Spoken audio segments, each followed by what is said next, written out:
여러분 안녕하십니까? 헬로티비 뉴스입니다. 다음에 포털뉴스 검색 제한 조치를 두고 비판의 목소리가 커지고 있습니다. 제휴사가 아닌 언론사 뉴스는 포털에서 노출조차 되지 않다 보니 지역 언론은 존폐의 위기까지 느끼고 있습니다. 네, 국회에서도 이 문제를 두고 토론회가 열렸는데요. 어떤 이야기들이 오갔는지 이세진 기자가 정리했습니다. 포털에서 잘 안 보이던 지역 언론이 이제는 검색하면 아예 보이지 않게 돼버린 현실이 되었습니다. 다음이 포털뉴스 검색 대상을 제휴사로 한정하면서 큰 파장을 불러왔습니다. 지역 언론은 아예 고사 위기라는 말까지 나옵니다. 다음 포털에서는 기사 유통 자체가 불가능해졌습니다. 그래서 문제는 다음도 타격이 크지만 만약 네이버가 그 뒤를 잇는다면 어떻게 될까? 그때는 아마 패닉에 가까운 혼란이 지역 언론의 현장에 발생할 때 자명합니다. 시민단체도 문제의식에 공감했습니다. 지역민 알 권리를 위해 정부 차원의 규제가 필요하다는 지적도 나왔습니다. 자기업의 행포에 시민들의 알 권리가 침해받은 것이거든요. 자기업이 이런 행포를 부리면 이런 독점적 행위에 대해서는 당연히 규제가 뒤따라야 되는 거 아니겠습니까? 다만 규제를 두고는 부작용을 우려하는 시선도 공존했습니다. 차라리 검색 제휴를 없애거나 제휴사 운영 방식을 탄력적으로 해야 한다는 제언도 있었습니다. 검색 제휴를 지금처럼 이렇게 비공식 시장이 되고 한다고 그러면 차라리 폐지하는 게 낫다. 그리고 그 카카오 같은 경우는 검색 제휴에 국한하지 말고 기본 값을 갖다가 알고리즘을 통한 노출을 해주는 게 맞다고 보는데요. CP의 문제도 지금 2년이나 3년 내에 기간계약제로 바꿔야 되지 않나 싶습니다. 이번 논의 자리를 마련한 인천 지역 정치권은 향후 정치권 차원에서도 개선 방향을 찾겠다고 덧붙였습니다. 장기적으로는 포털을 너무 의존해서 뉴스가 전파되고 있는 구조 자체를 개선할 수 있는 보다 획기적이고 시대의 흐름에 맞는 유통구조를 만들어내야 되지 않을까 이런 것도 같이 고민하고요. 또 한편으로는 풀뿌리 민주주의를 흔드는 부분이 어떤 정치적인 영향력에 의해서 발생할 여지가 있다면 그런 것들은 반드시 정치권에서 개선해. 다음에서 촉발된 이번 조치가 포털 전체로 확대될 경우 더 큰 피해를 볼 수밖에 없다는 게 지역 언론들 사이의 중론. 지역민 목소리를 대변해온 지역 언론의 존폐 문제가 담긴 만큼 이제라도 연대 목소리를 내야 한다는 지적입니다. 헬로티비 뉴스 이세진입니다. 김병수 김포시장이 20일 고기동 행정안전부 차관을 만나 김포시의 서울 편입을 위한 주민투표 실시를 공식 건의했습니다. 김포시는 건의문에 김포 서울 통합 관련 주민 여론조사 결과와 김포시의회에 경기도와 서울시 간 관할구역 변경에 관한 특별법 찬성 결의안, 행정구역 변경 실태 조사 등을 함께 담아 건넸습니다. 김병수 시장은 주민투표를 과거 사례와 같이 김포 시민을 대상으로 실시할 것과 내년 4월 10일 총선을 감안해 2월 초까지 마무리되도록 해달라는 의견을 전달했다고 밝혔습니다. 김포시는 경기도가 남북도 분리를 추진하는 과정에서 서울시 편입이 더 나은 방향이라고 보고 행정 절차를 밟고 있습니다. 이달 초 전남 고흥의 한 오리 농장에서 고병원성 조류 독감이 처음 발생한 뒤 확산세를 보이고 있습니다. 특히나 산란계 농장 위주로 발생하면서 닭고기 가격과 달걀값 불안 요인이 커지고 있습니다. 가뜩이나 물가 상승으로 어려움을 겪던 소상공인과 소비자들의 한숨도 깊어지고 있습니다. 보도에 송하영 기자입니다. 지난 3일 전남 고흥의 한 유경오리 농장에서 올겨울 처음으로 고병원성 AI가 발견됐습니다. 이어 전북과 충남에서도 감염 사례가 속출하더니 20일 기준 확진 사례가 모두 21건으로 집계됐습니다. 문제는 감염 농가 대부분이 달걀을 생산하는 산란계 농장이라는 점.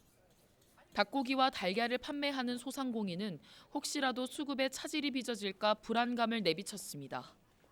요즘에 조류 인플루엔자로 인해서 일정 제한도 많이 걸려있기 때문에 평상시에 발주량에 비해서 물량이 그때그때 다르긴 하지만 거의 한 50%, 60%밖에 출고가 안 되고 있고 적은 날은 아예 출고가 안 되고 있는 날도 있어요. 산란계 중심으로 AI가 확산되면서 우려가 커지고 있는 달걀값 인상. 실제로 지난 2016년 고병원성 AI 확산으로 산란계 36%가 매몰 처분되면서 달걀 한 판에 10,000원이 넘는 가격이 형성되기도 했습니다. 최근 5년 평균 가격을 보더라도 달걀과 닭고기 가격은 소폭 오른 것으로 나타났습니다. 지난 18일 특란 30개 한 판당 소매 가격은 6,015원으로 최근 5년 12월 중순 평균 가격에 비해 4% 올랐습니다. 같은 기간 6개 1kg 기준 닭고기 소매 가격은 5,720원으로 10% 올랐습니다. 사정이 이렇다 보니 소비자들은 물가 상승에 고병원성 AI까지 겹치면서 지갑 열기가 부담이 된다고 말합니다. 가뜩이나 물가가 올라가는 편인데 또 AI 때문에 또 이런 닭고기나 계란들이 올라가면 좀 더 서민들은 더 힘들죠. 현재까지 매물 처분된 가금류는 260만 마리. 이 가운데 산란개는 170만 마리가 넘습니다. 정부는 가금류 공급에 차질이 우려되는 만큼 수급 안정 대책을 내놨습니다.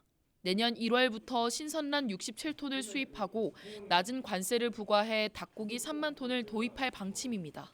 계란 가공품 할당 관세를 통해서 이제 선제적으로 좀 공급을 좀 확대해 나갈 계획이고요. 닭고기는 1월 중에 이제 유경 종란 수입을 통해서 공급을 확대하고 지난 2016년 달걀 파동을 불러온 고병원성 AI. 서민들은 가뜩이나 고물가 시대에 달걀과 닭고기 가격이 또다시 상승하는 건 아닐까 걱정 어린 시선으로 바라보고 있습니다. 헬로티비 뉴스 송하영입니다.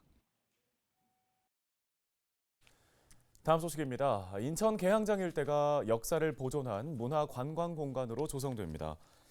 인천시는 21일 계양장 역사 산책공간 조성 사업에 들어갔습니다.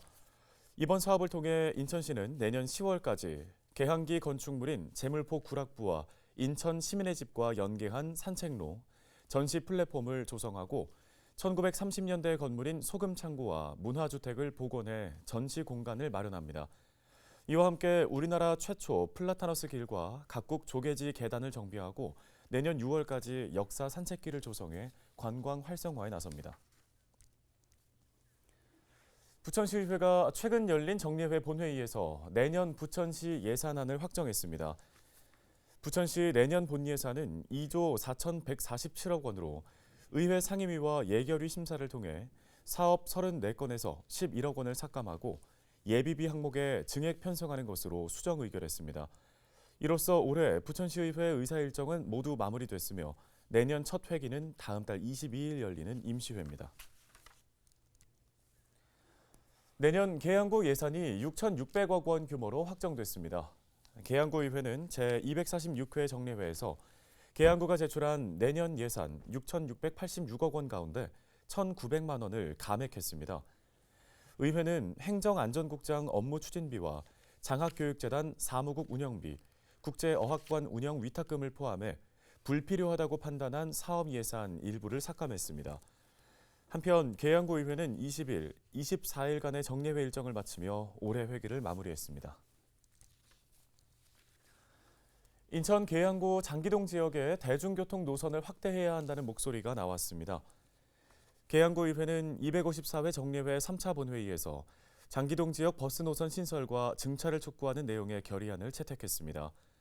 결의안을 대표 발의한 문미혜 의원은 검단 신도시 개발로 장기동 지역 교통 수요가 급증하고 있다며 일부 노선은 증차하고 장기동에서 계산역을 경유하는 노선은 신설해야 한다고 덧붙였습니다. 의원 만장일치로 채택된 이번 결의안은 인천시에 전달될 예정입니다. 지난해 인천 지역의 대기 질이 전반적으로 개선됐다는 분석 결과가 공개됐습니다. 인천보건환경연구원의 대기질 평가 보고서에 따르면 지난해 인천 지역의 미세먼지는 세제곱미터당 33 마이크로그램으로 1년 전인 세제곱미터당 39 마이크로그램보다 소폭 줄었습니다. 또 미세먼지 역시 세제곱미터당 20 마이크로그램에서 19 마이크로그램으로 감소했습니다. 인천시 보건환경연구원은 지난해 고농도 황사가 유입된 날이 1년 전보다 적었고 강수량도 증가했던 점을 대기질 개선의 원인으로 꼽았습니다.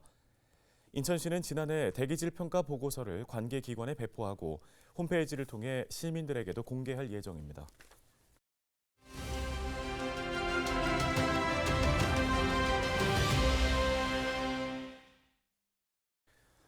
국회 미래연구원이 이달 초 발간한 보고서에는 다른 지역에 비해서 서울과 인천의 청년들이 외로움을 더 많이 느낀다는 조사 결과가 나왔습니다.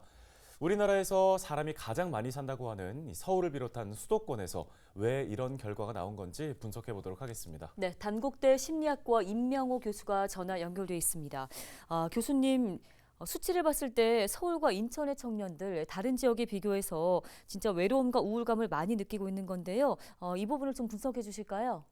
네, 국회 미래연구원에서 7대 광역시 20세에서 39세 청년 2천여 명을 대상으로 외로움을 조사했는데요. 인천이 1.4점으로 가장 높았고 서울이 1.33점으로 바로 다음이었습니다. 다른 광역시에 비해서 인천과 서울이 외로움이 가장 높았습니다. 또 외로움뿐만 아니라 우울 빈도도 측정을 했는데요. 역시 인천이 1.37점, 서울이 1.24점으로 가장 높았어요. 또 이 연구에서 행복감도 측정했는데요. 광역시 중에서 부산이 가장 높았고 다음으로는 이제 대전, 대구, 그리고 서울, 울산, 광주, 마지막이 인천의 순이었습니다. 행복감에 대한 결과에서도 서울은 이제 네 번째니까 중간 이하였고 인천이 행복감이 가장 낮았습니다. 또 삶에 대한 전반적인 만족도라든지 생활 수준 만족도 결과도 앞서의 결과랑 비슷하게 나타났습니다. 네, 그런데 사실 인구, 그러니까 수도권에 사람은 정말 빽빽하게 많이 삽니다. 그런데도 불구하고 왜 이런 결과가 나왔다고 봐야 할까요? 네, 인구의 수가 많아서 생긴 결과는 아닌 것 같고요. 예전 연구 결과들을 좀 살펴보면 인구 밀집도가 지나치게 높으면 행복감이 좀 다소 떨어지는데요. 이번 연구에서는 여러 가지 요인이 작용했을 것으로 생각은 됩니다. 아마 외로움하고 우울이 높은 점수가 나온 거는 실제로 청년층이 느끼는 사회적 고립감이 가장 영향을 많이 주었을 것으로 보이는데요. 혹시라도 뭐 개인적으로 외롭고 우울한 청년들이 인천이나 서울에 많이 모여 살았을 가능성이 있나 이렇게 생각할 수도 있는데 그럴 가능성은 매우 적습니다. 아마 인천이나 서울이 다른 도시에 비해서 인구 대비해서 사회적인 지지 네트워크도 부족하고 또 친구나 가족이나 직장 동료 같은 인적 네트워크도 상대적으로 좀 부족하지 않나 이런 이유로 보입니다. 쉽게 말씀드리면 인천, 서울과 같은 대도시가 다른 곳에 비해서 오히려 사람 사이에 친밀한 관계를 맺기가 어렵다라는 결과입니다. 군중 속의 고독이라고 생각하시면 되겠습니다. 네, 그렇다면 청년들이 이 우울함과 외로움을 좀 극복하기 위해서는 어떤 대처 방안들이 필요하다고 보십니까? 네, 앞서 연구 결과를 보면 오히려 대도시일수록 사람 사이의 관계를 맺기 위한 노력이 더 필요하겠습니다. 임상에서 제가 외롭고 우울한 분들을 만나보면요, 딱 한 명 친밀하게 마음을 나눌 수 있는 사람이 없어서 더 힘들어하는 경우가 많았는데요. 이제 저는 그분들한테 외롭고 우울할 때는 너무 많은 사람들하고 만나려고 노력하기보다는 오히려 한두 분 친밀한 친구나 가족들과 관계를 더 돈독하게 하는 것이 더 중요하다라고 말씀드립니다. 가족과 한 번 더 만나고 친구와 한 번 더 전화 통화하는 게 더 중요하고요. 만약에 또 주변 친구들이나 가족 도움으로 극복하기가 어려우면 그러면 전문가 상담이나 치료가 도움이 될 수 있겠습니다. 또 항상 하고 계시던 운동이나 취미 생활을 더 열심히 하는 것도 우울감이나 외로움을 극복하는 데 큰 도움이 됩니다. 네, 알겠습니다. 도움 말씀 잘 들었습니다. 단국대 심리학과 임명호 교수였습니다.